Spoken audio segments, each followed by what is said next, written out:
Okay, so we're on Mishlei 1432. So I wrote this on the in the teaser that a lot of meforshim seem to say that this is connected to the previous pasuk. Okay, so let's reread the previous pasuk and then forget about it, just so it's like in the back of our minds. Previous pasuk was Oshek dal cherif osehu umachabdo chonin evyon. So not the easiest translation, but one who oppresses or wrongs or extorts or withholds from a poor person. This is his maker. Okay. And one who honors him is gracious to the poor. Okay, fine. So now forget about it. All right. Now we got today's pasuk. Bira'aso yidache rasha v'chose v'moso tzadik. Anyone want to take a crack at that? His badness. Okay. His badness. I think badness is actually a better translation because it keeps it vague. Russia will push off. So I thought it was casted. Oh, interesting. But I guess no, that's not. No. So I think one of the English translations says that. Let's actually look at the BDB for this, which I should have put up there in the first place. So the BDB says push or thrust, right? Well, yeah, dacho dechisani is where we know from, but doesn't it use this for no, I'm thinking of sakol yisakel, but by seeing that, but that is pushing them also. But that's it doesn't say that though. That's the Torah 12 pad. Okay, fine. So it's will be pushed, right? Yidach will be pushed. The chose the moso tzadik. This is also hard.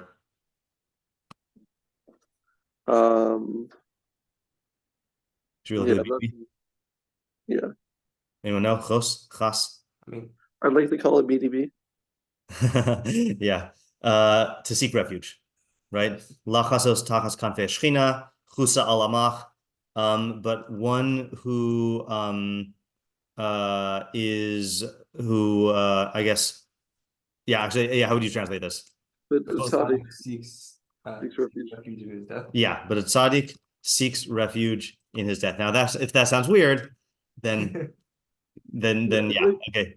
I feel like we've had a spate of psukim where the after is at the end of the clause. Interesting. We'll have to take a look at that later on. Okay, so the Targum Sadyagon says for the first half he doesn't really translate, which is kind of unfortunate because I would want to see what he does with Yidacheh, but he says Avahat Tzadik Harihu Chose Bihi Pagao. Okay, so how do you translate that? The tzaddik, behold, chosed bihi pagao, takes refuge when he encounters him. Okay, yeah. So refuge. Okay, so that's an interesting one, also, right? Hega, right? Because encounter. Hold on a second. Pega does mean encounter. Doesn't it also mean what was it? I know. I briefly thought there, but that's patza. Yeah. To hit, right? So I thought it also can mean misfortune. Like when or like an unfortunate event. But let's see. Let me look at the Haga. Just want to see. Like strike, I think also. Yeah, right. An unfortunate encounter. Upiguli Befrom and Sohar, that's another one. Vifka Makom, Vifku Bo Malach Elokim, Pen Yifka, and a Bedevro Bacharaf, right? That's an example, right? Doesn't mean lest he make you encounter or meet up with a plague. But Yifka Eno here is to encounter with hostility, to fall upon, to strike or to touch, to attack. Okay, right? So we'll keep it vague.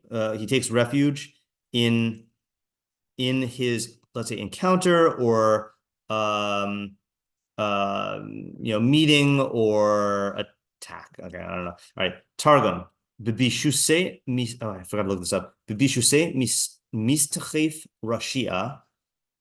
That's interesting also. Udetachel demais tzadikahu. Okay, I'm gonna actually leave this aside for a second. Okay, I can look this up later on, but I want to show you the English translations here. Okay, so Art Scroll says, in his trouble, the wicked one is cast off. So there's this cast off from God. Okay, putting in brackets. But he who takes shelter brackets, in him, capital H, remains righteous in death. Okay, so Jose, so he Tzadik Jose Bemoso, but I mean, it's almost, they're adding the word remains also, right? Like it's, I find so, yeah. They're also saying Russia is a Russia. Tzadik is someone who's acting righteous, or like someone who is righteous. Yeah.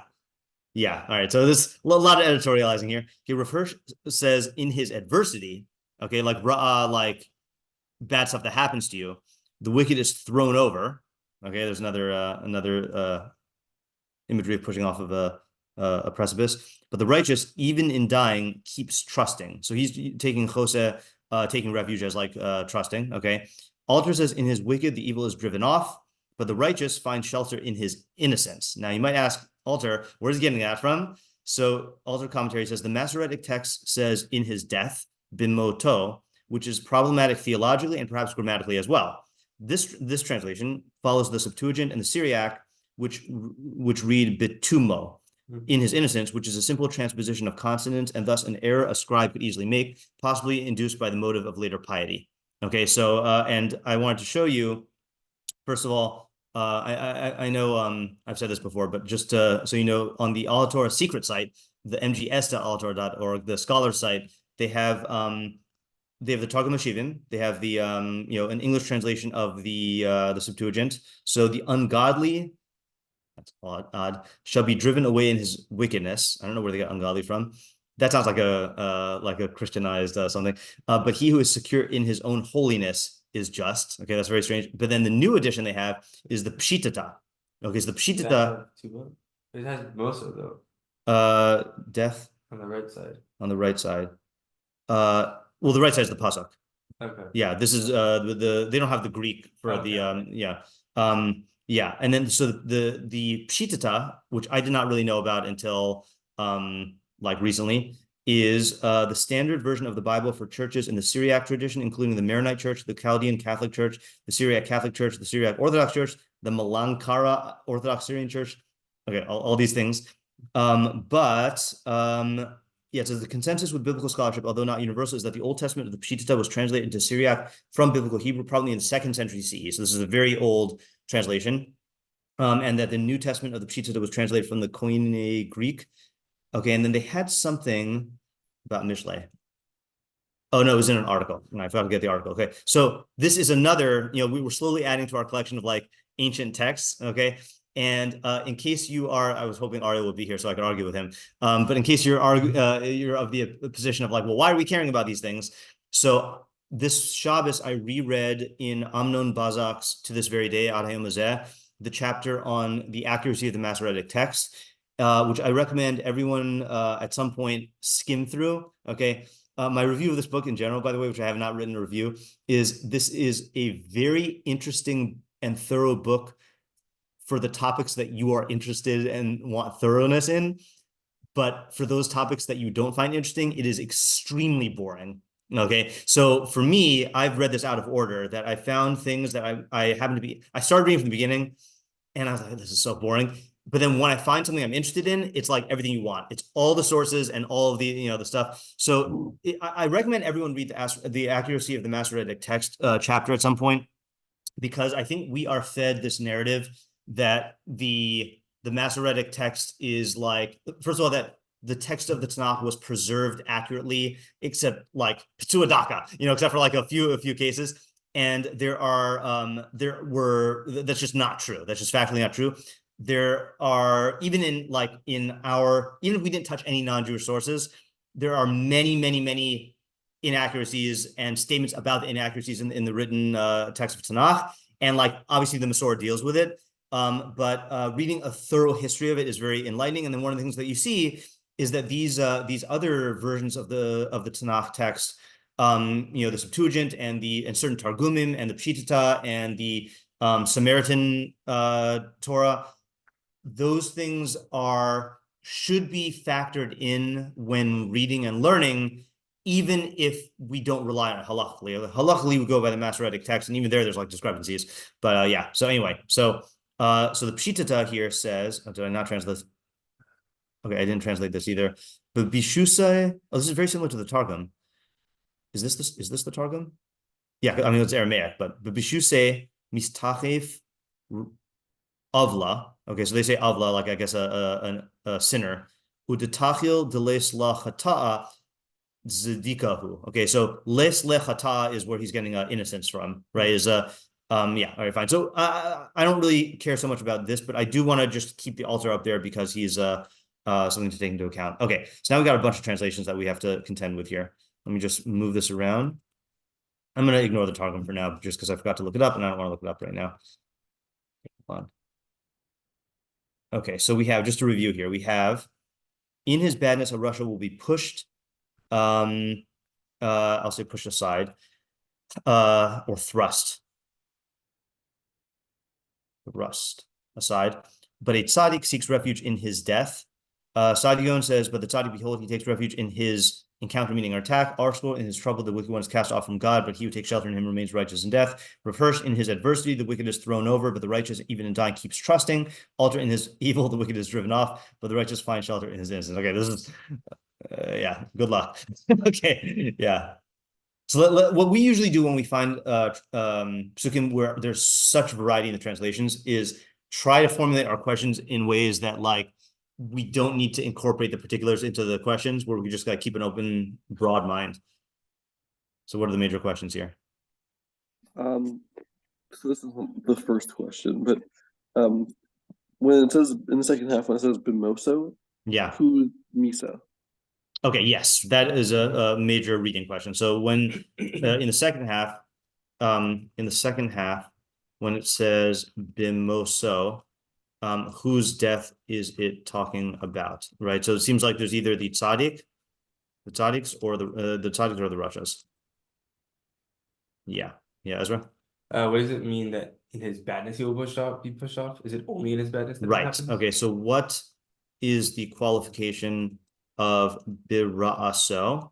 Okay. So first of all, what does ra'aso mean? And then secondly, is this saying only bira'aso, or is it qualifying it in some other way? Yeah, Ezra? What does yidacha mean? Yeah. What does yidache mean? And then I'm gonna go ahead and add so what here, because like we need to understand why that's a bad thing. What is biraso? Yeah, what is bara'aso? Yeah, I'll keep it in one question. Yeah, What does the chosa mean? yeah. What does chose mean? If it does mean seeking refuge, what's he seeking refuge from? Right. If it means seeking refuge, what is he seeking refuge from? Yeah, Michael? How are the two halves opposite? Yeah, how are the two halves opposites? It's very interesting, because maybe this is what Isaac was picking up on earlier. Yeah, it does not describe either party explicitly as doing actions or making decisions. Yeah. Right. The Rasha clearly is doing something.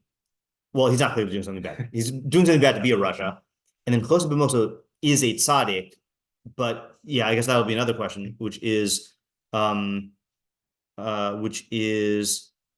this is Chosa B'moso defining a tzaddik, or is it something that a tzaddik does? Does the same apply for also yidacha? Right. Ditto for the first half.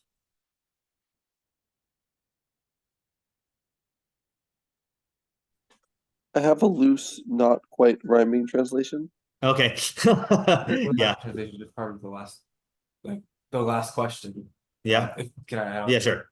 So for part of 5, part of 5, what does, like, how would, if it is defining it, how does it define it? Like, what is?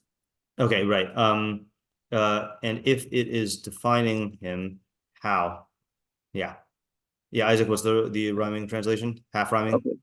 Yeah. It's a loose translation also. So in his badness, a Rasha will be thrust aside like refuse. Yeah. But in his death, a tzaddik seeks refuge. Okay. Seeks refuge. I think the area that you need to work on the most in your rhyming is the meter, right? Because I feel like a lot of your rhyming decisions themselves are good, but the amount of syllables and Yeah, it's hard with the constraints of trying to be very accurate to the pasuk yes, also. yeah, that's always the challenge with translating any sort of poetry or concise things. Okay. These are the kinds of questions I wanted, by the way. Like, I think this is good, like keeping at a bird's eye view. Yeah, Michael? And also just what's the situation? Yeah, that's going to be a major question here. So what is the scenario here? Yeah, Ezra. And who's it talking to? Yeah, who's the audience? Who is the intended audience? Yeah, Isaac? So this is a sub question of one, I think. Yeah, Is the tzaddik interacting with the Rasha, or right. are they in two separate scenarios? Interacting with the Rasha. Or is this describing what each of them does in a similar scenario? Or is this not even describing similar scenarios? Yeah. Right. Yeah, Ezra? Like what's the practical takeaway? Yeah. What is the practical decision-making advice? Okay, I feel like those are the main questions here. Okay, difficult. Whew. Okay, do I have any ideas? I've never done this one before, but I should have mentioned that in the description. Where do we start is the question. I feel like we have to get some intuition about the situation here, right? I don't have any like inkling of it, at least according to the style translation of the second half. Yeah. I don't have like any inkling for like what it. Okay. Like, yeah, I have an inkling, but I'll go on Isaac first. Yeah, Isaac. Yeah, I have only an inkling. Okay. So I'd say that it's maybe the second half is about a tzaddik responding well to his own bad situation versus maybe the subject is how they're handling their bad situations. That's what I was thinking the same thing. Yeah. Like a Russia, he sees something that is maybe that he considers raw, and then he's responding. He's whatever Yidache is. I don't know exactly what he's doing, but the tzaddik, even when he's facing his own death, he's still taking refuge in. Okay. I think this is a fruitful approach. Let me just write this down and then I'll call on Ezra. So when the Rasha finds himself in a bad situation, then we have to fill this in. Then the Rasha quality within him causes him to be pushed aside. Okay. Insert explanation here. Okay. In contrast, the tzaddik is able to maintain his security, whatever that means, even when facing his own death. Yeah, Ezra. So I don't know if it also like literally means facing their own death. Like someone asked me a few days ago, am I not like just terribly afraid of like black holes and like just possibly getting like funny question sucked in like at any random moment? And I was actually saying that like they're comforting because like anytime like I get like stressed or like think about how like scary like adulthood is, something like that. Like I was thinking about like I'm only alive for like a very small amount of time, like a little tiny thing that could get sucked into a black hole at any time. Like I find comfort in my that's funny in like that's imminent death, as opposed to like fear of it. I feel like that's a denial of reality. Like, but no, but like again, in like tough situations, like he can use his death as like the side can use his death as like a comfort rather than a right. Okay, so hold on just a second. So this is a different thing. Is the tzaddik, the tzaddik copes with adverse situations by taking refuge in his own death, i.e., a contemplation of his mortality, which is, I'm gonna just say, I know that's not what you're saying literally, but like free of illusion. And so yeah, that's a good literal reading of Chosed B'Moso. So we got two readings of Chosed B'Moso. Isaac's is in a situation where his life is in danger. He still takes refuge in XYZ, versus the more economical, conservative reading of the pasuk is he's taking refuge in his death. Take that, Alter, who says it's theologically problematic, but yeah. Yeah, Michael? This is similar to Isaac, I think. Yeah. So maybe the situation is where something bad is happening to these people, and I think maybe the contrast between Ra and Mosa is that Mosa is also worse than just Ra, and it's saying even when the Tzadik is dying, he can recognize that it's fitting with the overall system, laws of nature, whatever it is, and so he's not going to be like fighting it, or he's not going to try to die or anything, but he recognizes how the laws of nature that are killing him or whatever it is, the laws of human nature, how that fits into the system. Whereas the Rasha doesn't accept that, so he tries to like fight against it. Okay, that's good. That's good. So even when the tzaddik is dying, he accepts the fact that death is part of the circle of life. Whereas the Rasha, and I think again, this is not what you're saying, but like I think this is the reason, who has like who is possessed by an immortality fantasy, can't face the thought of his own death, which makes his even regular adversity so much worse. Before I call on Isaac, I'm thinking about this based on the idea, but also because of the accuracy of the Masorah text thing. Anyone think of a chazal that has to do with Masoretic text and this idea? I know it's a specific question. Let's see if I can find it. I don't even know where it is. Is it an Altikri, or it's actually it's it's even worse than Altikri. The Torah of Rabbi Meir. That's your hint. Okay, let's see here. Yeah. So Breshis Rabbah. So there were a bunch of the Rabbi Meir, right? Rabbi Meir had his own Sefer Torah, and when they looked in it, they found I don't remember how many changes, something like 17 differences in his Torah. Some of them, so Rav Amnon Bazak is of the opinion that some of these changes are like are what do you call it? Actual reports of differences in the text, and then some of them are like homiletical. So I think one of the ones that was a report of the that he theorized was an actual difference is, so what's wrong with the sentence Ubnei Dan Kushim? How you coach Kushim? No. Well, the pasuk just says Ubnei Dan Kushim, right? Doesn't it? How does it? I think. Hold on. Bnei Dan Kushim. No, I don't think that. Oh, sorry, Chushim, not Kushim. Oh, right, it's Chushim. Oh. Ubnei Dan, yeah, Kushim. Very short pasuk. Yeah. What is Kushim? Well, it's his name. Oh, okay. But what's wrong with it though? Sons. Yeah, right. It says sons, right? So I can't remember if Rabbi Meir's Torah had Uben Dan Chushim, which would make more sense, So like there are changes like that, but then here's one of the biggies, which is, where did I get it here? Breshis Rabbah. Where did it go? Oh yeah, the Torah Shel Rabbi Meir Matzu Kasav Hine Tov Ma'od Hine Tov Maves, or Tov Mos. Okay, so in the Torah of Rabbi Meir, instead of saying at the end of the first parak of Breshis, and God saw everything He created, and behold, it was very good, Rabbi Meir's Torah says, and behold, death is good. Okay, so the Rambam brings that down in his chapter in the Morning Nevuchim about evil. That even that's not for today. That even death is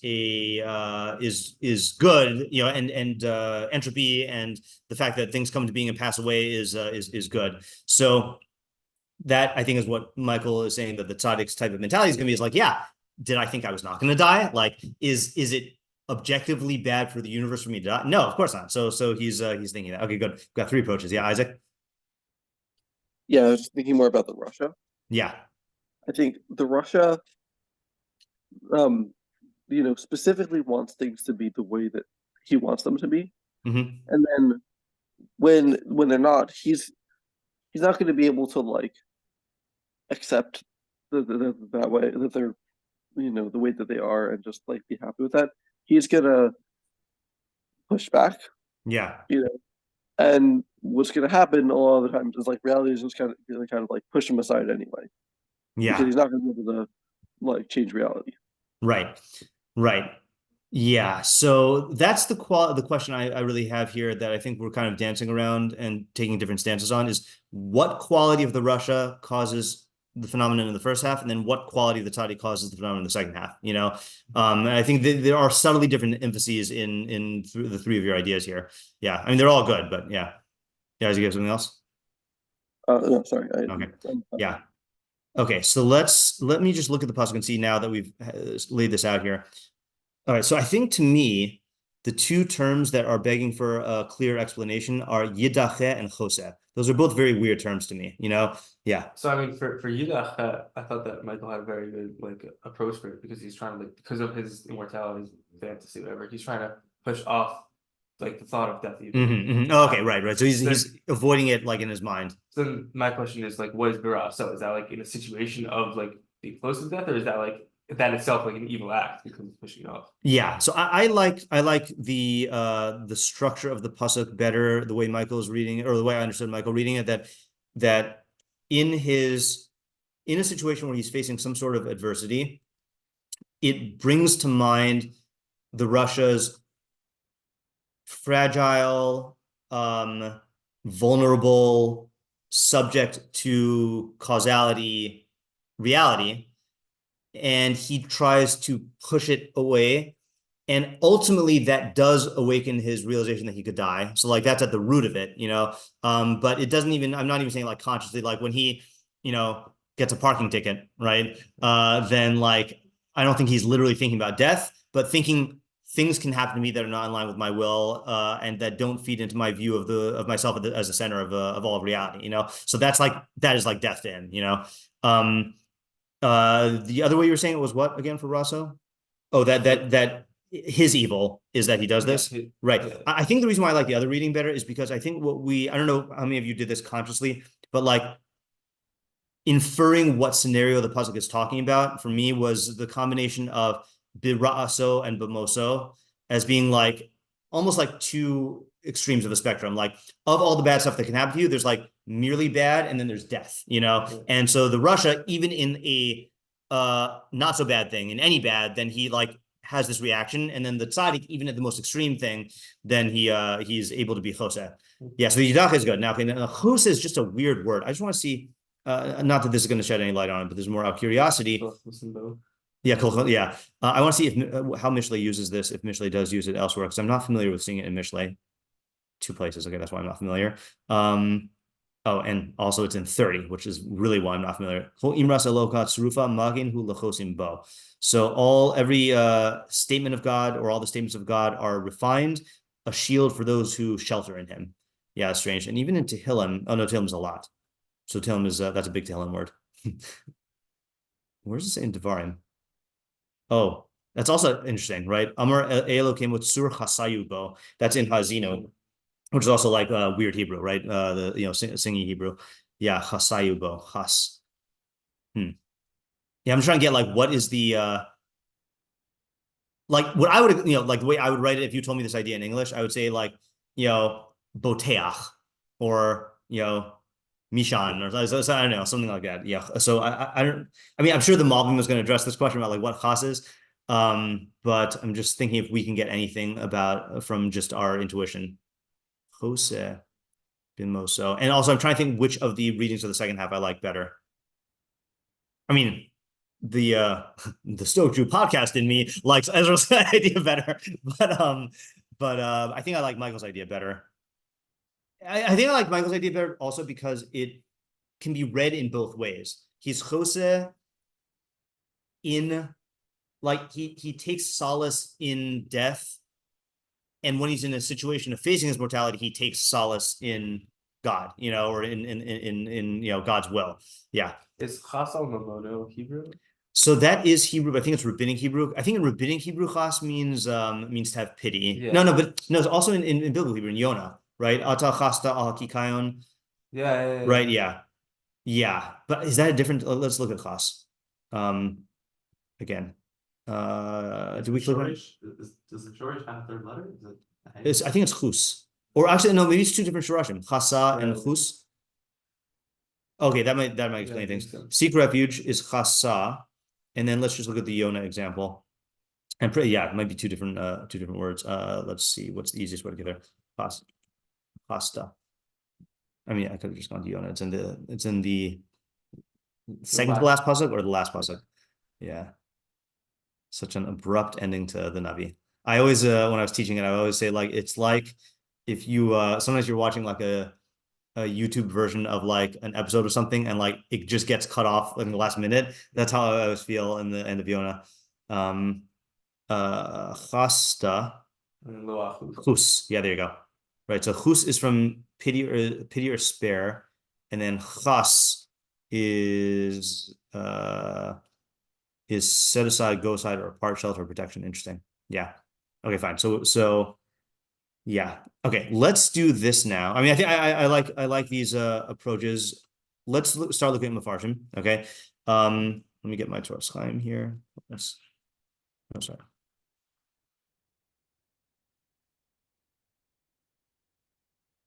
Okay, I bet Metzudas David is where the article got its translation from, but we'll find out. It inserted God into both halves of the pasuk. Yes, right, which is strange. You could make an argument that if this is connected to the previous one, which does mention God, Osehu, so then that might be where it's getting it from. Let's see. Okay. Oh, long Metzudas David. Look at that. Okay. Be'ra'aso. Be'is hu bo ra'a al harasha. When something bad happens to the Rasha, so not in his corruptedness, but when something bad happens to him, hu nidcha mi Hashem. He is pushed away from Hashem. V'lo yosif livtoach bo'od. And he does not continue to trust in him any longer. I mean, I would say he probably didn't trust him in the first place, but I don't know how to say Bashem af bioso karv lemisa. So one who trusts in Hashem even when he's close to death, yichashev l'tzadik. So he's saying it's a defining quality. That's interesting.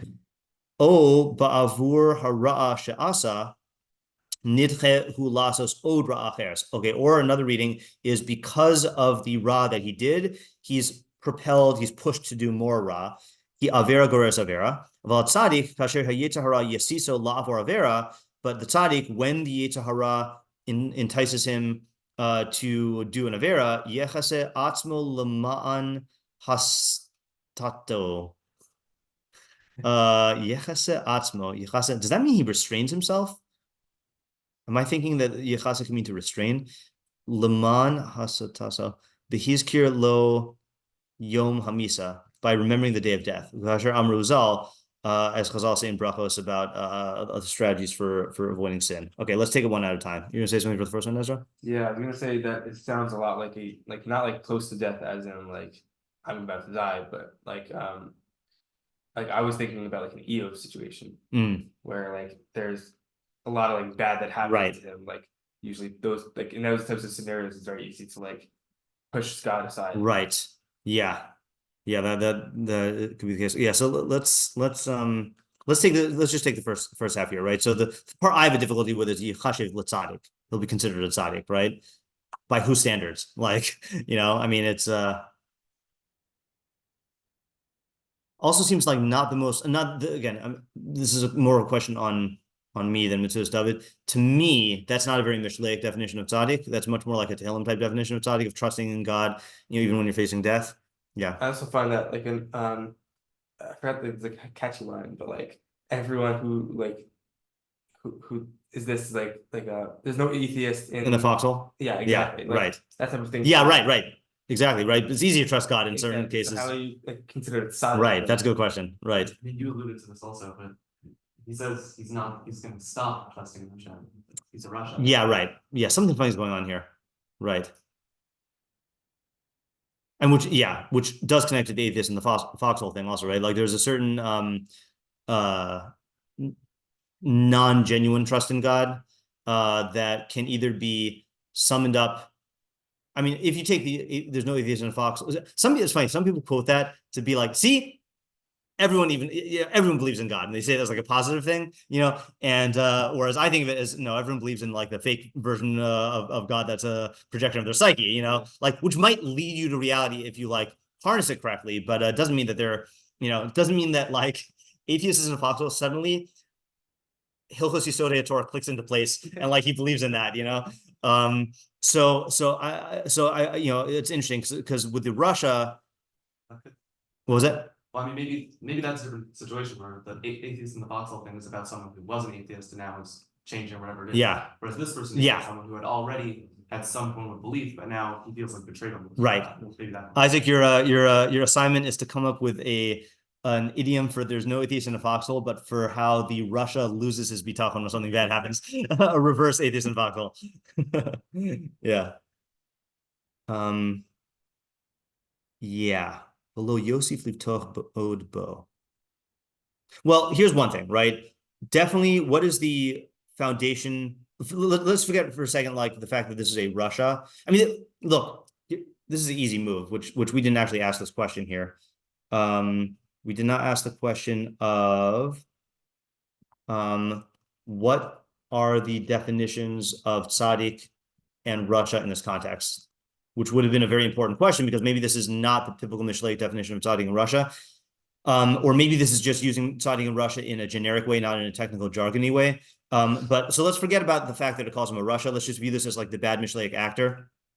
So the question is, what is the nature of his bitachon such that when he faces adversity, then it'll go away. And again, I am inclined to read the Metzudas David as I think the Metzudas David is someone you can be medactic in because he is a concise writer, and my experience with him is that he doesn't say more than he needs to. So lo Yosef Livtoch Od Bo, there's an emphasis on the future, right? You could have expressed this idea just about like in present-based terms, but he's saying like it's going to be a thing of like, that's it, I'm no longer trusting in Hashem, like let's say he even gets out of the situation, his trust in Hashem has been shattered permanently, so like what is the nature of his bitachon such that this is the case?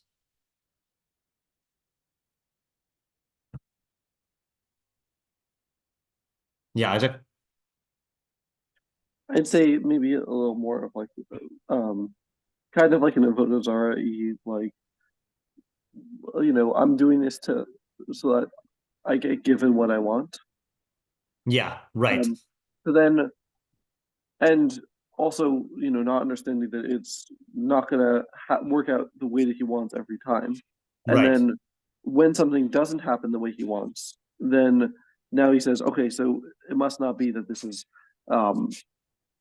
actually true, or because it didn't work out how I wanted. Right. So yeah. So rather than saying, I mean, I do see it's avodah zarah, but this is literally the accusation that the Satan makes of Eov. Okay, so let's just really quickly read the first half of the first chapter of Eov. So Ish Hai Beretz Ut Eov Shemo V'Haya Ha'ishu Tom V'Yashar V'Yirei Elokim V'Sor Me'ara. All right. So there was a man in the land of Uts, whose name was Eov, and that man was whole, blemish-free, upright, God-fearing, and turned away from evil. Right. And as the Rambam points out, it does not say chacham. Okay, right. And as I point out, it does not say tzadik, and it does not say ohev Hashem or ohev, it says Yirei Elokim. Okay, but anyway, I'm not going to try to get my whole Elosh here. Vayivaldu lo shiva banim v'shalosh banos, and he begat 7 sons and 3 daughters. Vahimiknehu shivas alfei tzon ushloshos alfei gemalim v'chamesh me'os tzemed bakar v'chamesh me'os asonos va'avuda rabba ma'od. And his livestock was 7,000 sheep, 3,000 camels, 500 pairs of oxen, and 500 she donkeys, and a lot of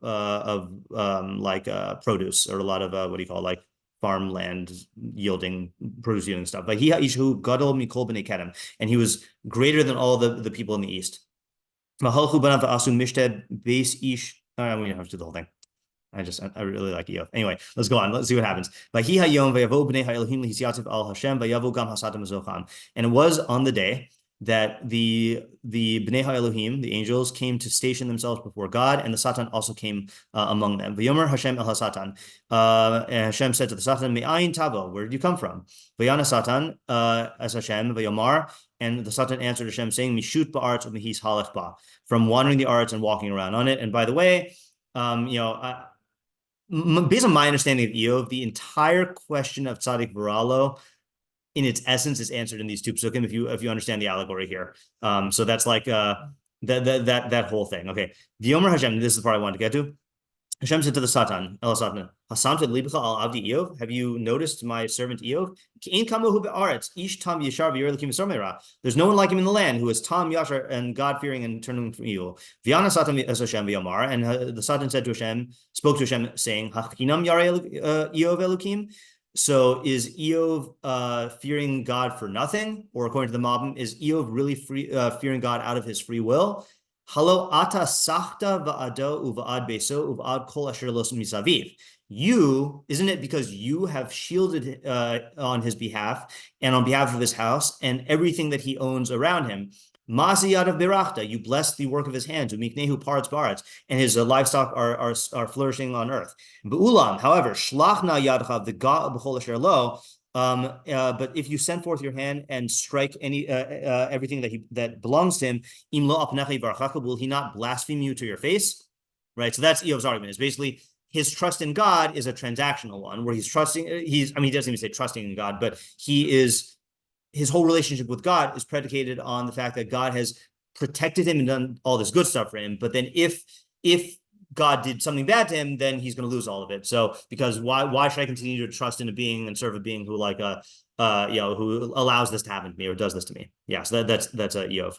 Yeah, and it's a Vodazar in the sense that he's building up his entire view of God based on his own, what happens to him and his own psychological orientation towards reality. Yeah. Do you have any courses or shiur online with you? I think I recorded all of them when I did it for Lomdeha. So it's like 20 something shiurim. Yeah. Yeah. And what I did, what was it? Is it on the Substack? No, it's on YouTube.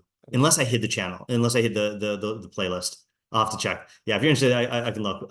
It's on basically what I did is I did the first the first 3 chapters inside, and then did an overview of the middle, and then did like the answer at the end, according to my understanding, by going through the Ramams. But it's not a full learning view. It's like the best I could do. I was forced to teach Eov one year. So I was like, I don't know Eov. So I went through everything that I knew how to do and got whatever ideas I got out of it, but I have not gone through thoroughly. Again, that was almost a thing that was going to happen this year, but I'm doing tefillah instead, which I'm glad about. Yeah. Okay. So, we were doing Metzudas David, right? Right. So his bitachon is really just this surface level egocentric bitachon. And when something doesn't go his way up to a critical threshold, then he'll drop it. What the line who needs Hashem? Does that mean that like there is an objective reality that Hashem is punishing him or whatever it is to an extent? Or I don't know. It sounds like the way I'm reading it is he internally is gonna shift in his orientation and shut himself off from Hashem. It's more about his reaction. So why does he need those 3 words then? The who nidchem Hashem? Yeah. Because he's explaining the pasuk. Oh, okay. Yeah. Aval mi sheyechaseh b'Hashem af b'yoso karv lemisa yechashev l'tzadik. All right, so he'll be considered a tzaddik. Yeah, and what framework is he going to be considered a tzaddik? So you could say, yeah, and what is an foxhole thing? And what does yechaseh b'Hashem mean? Yeah, like what, right? Because the yechaseh b'Hashem cannot mean that he's hoping that Hashem is going to save him, because that's not a guarantee, right? And then if anything, that could be further away from God, because who's to say you deserve to be saved? So what does it mean to be yechaseh b'Hashem? I think this is a good stopping point. Okay, I think we should think about this and try to come back to this tomorrow and work it out. But I like the ideas that we came up with. So just to review so far, we have Isaac really laid out the stencil for the pasuk about facing situations of adversity, and then we have Ezra's main approach of taking refuge in death. Whereas the Rasha wants to avoid any hint of that, and then Michael's approach of Well, yeah, I mean, yeah, they're both intertwined, whatever. Yeah. Either taking refuge in the death or in a situation where he's close to death, but it's going to be based on the same thing, I think. All right, let's think about it for tomorrow. Okay, have a good day. Thanks for coming. Thank you.